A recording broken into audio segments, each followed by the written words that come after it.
Lições da vida de Neemias, capítulo 18. Separação entre Israel e os idólatras. Outra questão para a qual a atenção de Neemias foi atraída em seu retorno a Jerusalém relacionava-se com o perigo que ameaçava a Israel por causa dos casamentos mistos e associação com os idólatras. Vi também naqueles dias, diz Neemias, judeus que tinham casado com mulheres asdoditas, amonitas e moabitas. E seus filhos falavam meio asdodita e não podiam falar judaico, senão segundo a língua de cada povo. Essa assimilação da linguagem dos pagãos era uma indicação das infiltrações feitas pelo paganismo. Em muitas famílias, as crianças educadas por suas mães pagãs conversavam através da língua das nações idólatras com quem os israelitas se haviam unido em casamento. Essas crianças, enquanto cresciam com os hábitos e costumes do paganismo, tornaram-se idólatras do tipo mais perigoso porque estavam interligadas com o povo de Deus. Essas alianças ilegítimas produziram grande confusão. Entre alguns que estavam nelas envolvidos, havia pessoas de alta posição, governantes e homens ligados ao serviço de Deus, a quem, na ausência de Neemias, o povo tinha de procurar para aconselhamento e exemplo correto. Deus havia excluído cuidadosamente os pagãos da união com seus fiéis adoradores. Mas as barreiras divinamente erigidas haviam sido derrubadas e, como consequência da mistura e casamentos mistos com outras nações, o Israel de Deus perdeu rapidamente seu caráter santo e peculiar. Neemias sabia que a ruína estava prestes a se abater sobre a nação se o mal não fosse aniquilado, e arrazoou com aqueles homens sobre a questão. Ele declarou com firmeza e destemor: Não dareis mais vossas filhas a seus filhos, e não tomareis mais suas filhas, nem para vossos filhos, nem para vós mesmos. Ele apresentou o caso de Salomão e lembrou-lhes que entre as muitas nações não se levantou nenhum rei como aquele homem a quem Deus favoreceu e concedeu grande sabedoria.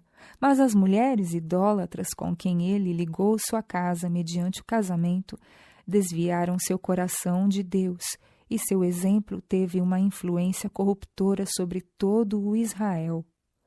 Os mandamentos e as ameaças do Senhor e os temíveis julgamentos com que visitou Israel nas gerações passadas despertou a consciência do povo.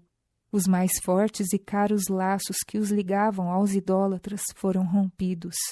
Foram proibidos não apenas os casamentos futuros com os pagãos, mas também as uniões já formadas foram dissolvidas. Alguns homens no sagrado ofício pleitearam por suas esposas pagãs, declarando que não poderiam separar-se delas. Neemias replicou com solene severidade: E dar-vos-íamos nós ouvidos para fazermos todo este grande mal, prevaricando contra o nosso Deus, casando com mulheres estranhas? Um neto do sumo sacerdote, havendo casado com uma filha do tristemente célebre Sambalá, não foi apenas removido do ofício, mas prontamente banido de Israel.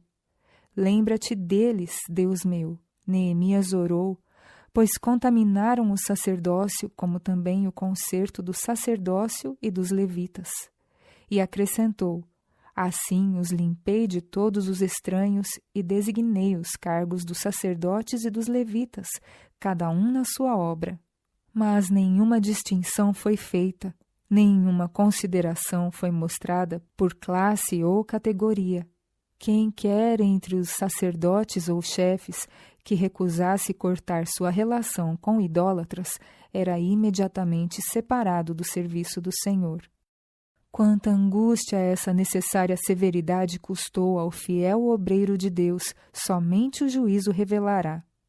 Houve uma constante luta com elementos opositores, e somente com jejum, humilhação e oração o progresso foi conseguido.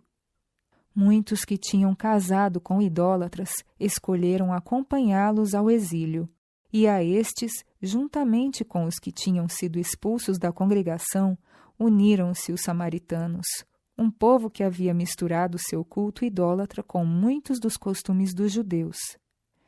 Nessa direção, alguns que tinham ocupado altos postos na obra de Deus encontraram o seu caminho e, depois de algum tempo, lançaram sua sorte com eles. Desejando fortalecer essa aliança, os samaritanos prometeram adotar mais amplamente a fé e os costumes judaicos. E os apóstatas, determinados a superar seus antigos irmãos, construíram um templo no Monte Gerizim, em oposição à casa de Deus em Jerusalém. Sua religião continuou a ser um misto de judaísmo e paganismo. A sua pretensão de ser povo de Deus foi uma fonte de cisma, emulação e inimizade entre as duas nações de geração a geração.